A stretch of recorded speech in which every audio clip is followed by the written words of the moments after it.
Hello, Springfield Faith Center, and welcome to this week's group conversation video about the message from this last weekend on Matthew chapter 5.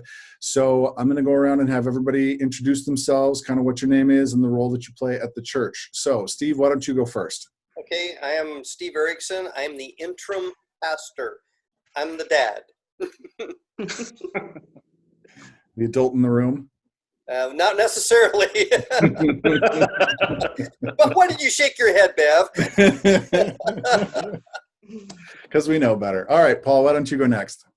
I'm Paul Blanchard. I'm an assisting pastor, and I head up men's ministry, ushers, greeters, security, and basically just do whatever Steve tells me to do. And church barbecues, right? There we go. That's right. Yeah.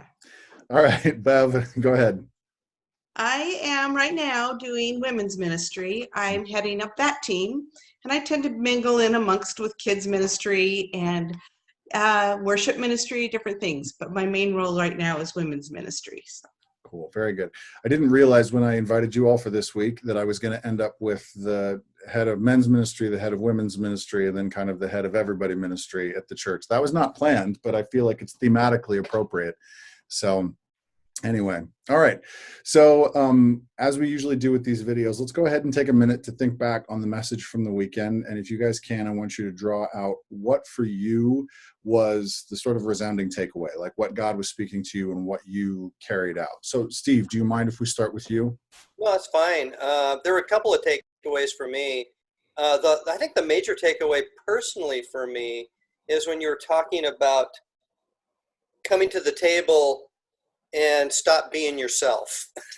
You just try to become someone else. Mm-hmm. And when you try to become someone else, then you're not really reaching the full potential that God already had for you. And that I'm trying to do it in my own power, and I'm not allowing the Spirit. And I'm not accepting how God made me. And so many times I think the stuff that I bring to the table isn't worth it. I hate to say that, but that's kind of where that's at.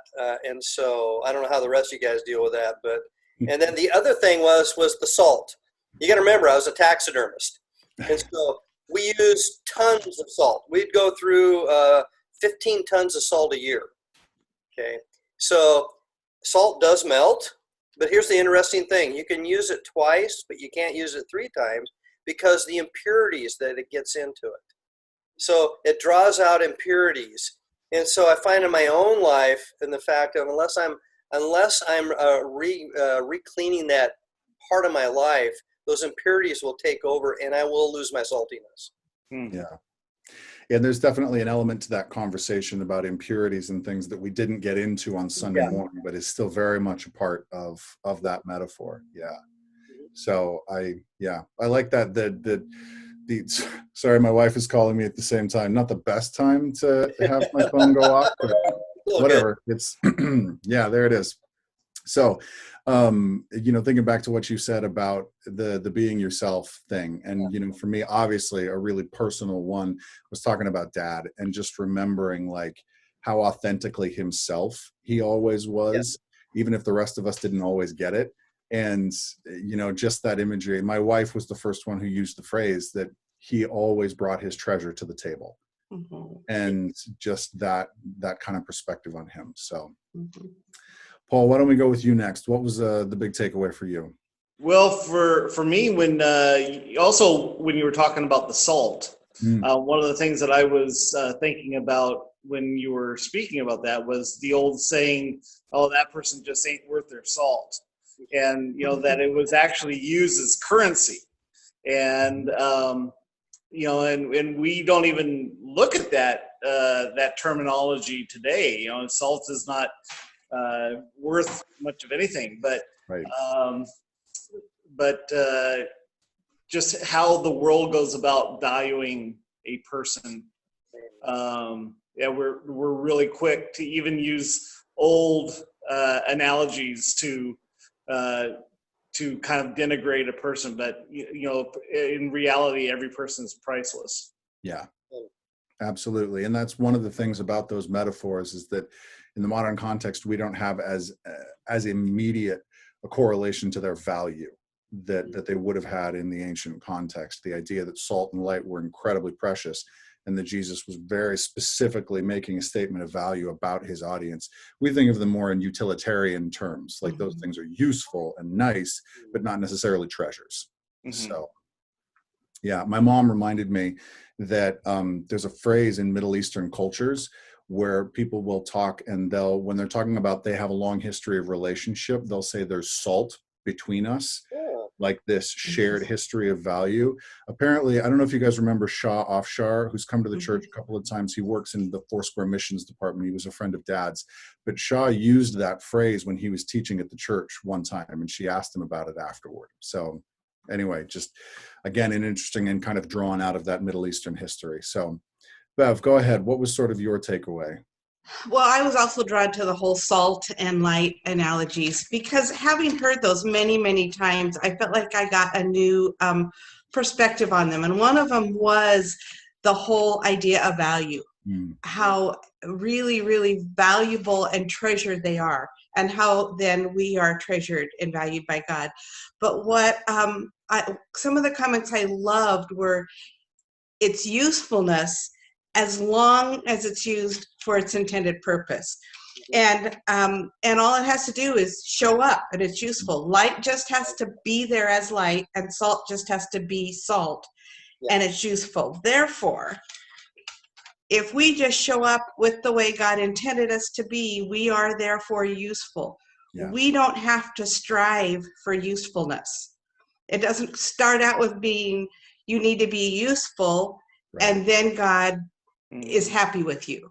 No, it starts out as God treasures me, and if I am being who I need to be in him, therefore I'm useful.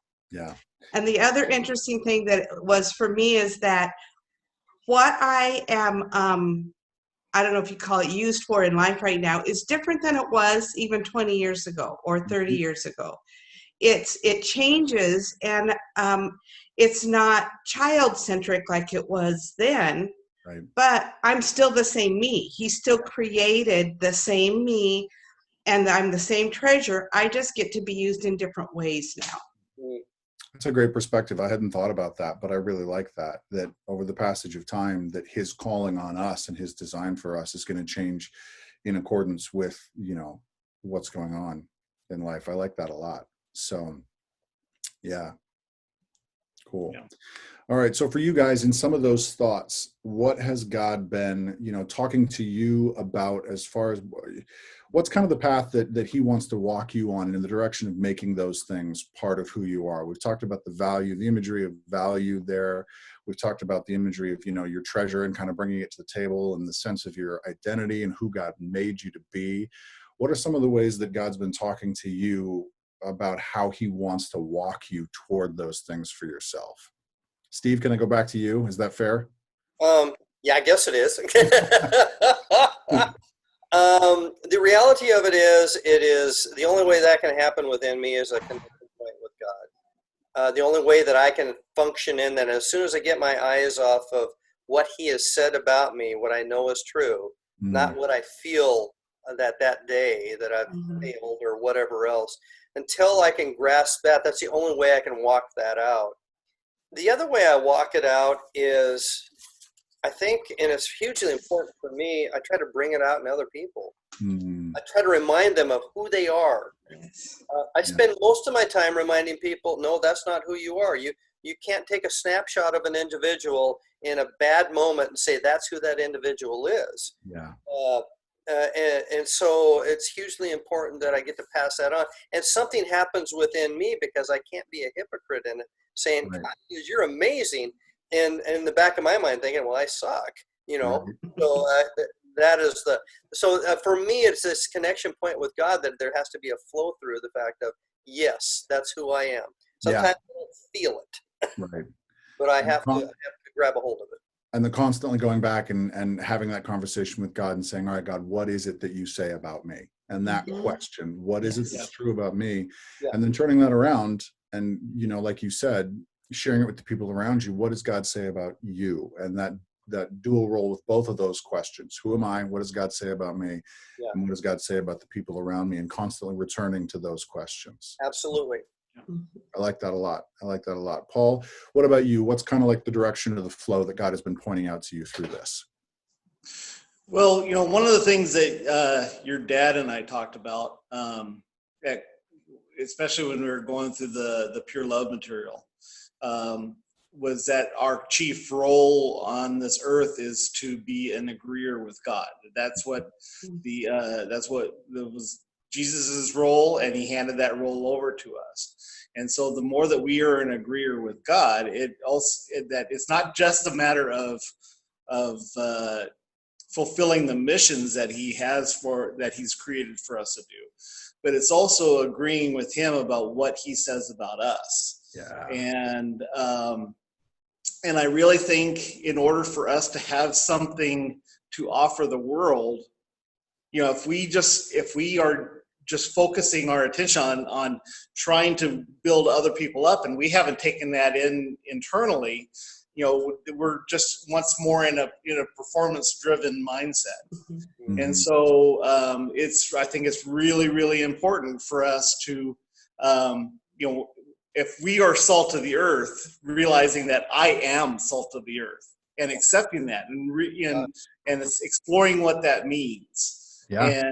And so as I move forward in that, then I have something that I can give away.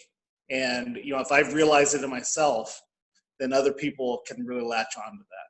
Yeah, definitely. And I mean, that's kind of the logical extension of that question.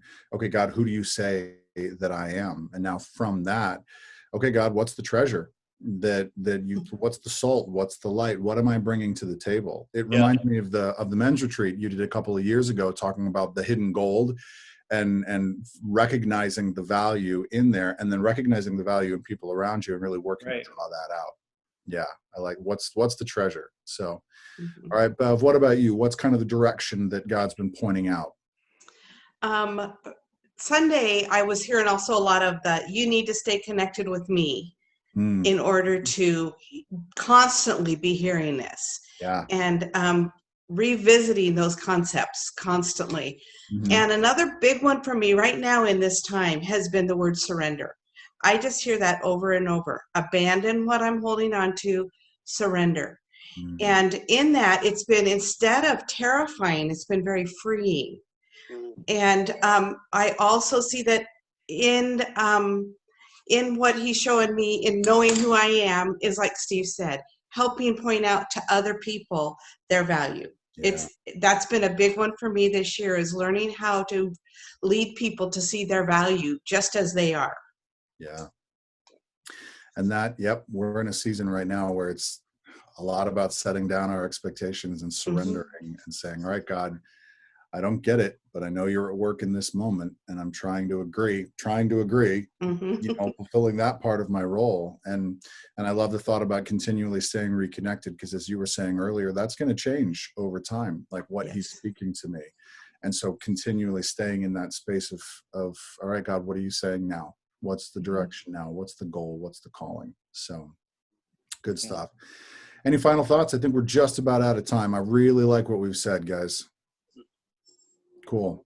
All right. Well, thank you so much for being here and sharing your thoughts. I deeply appreciate it. Springfield Faith Center, we love you guys. As always, stay safe, wash your hands, and we will see you all hopefully very, very soon. Thank you, and have a good night. Love you guys. Love you too.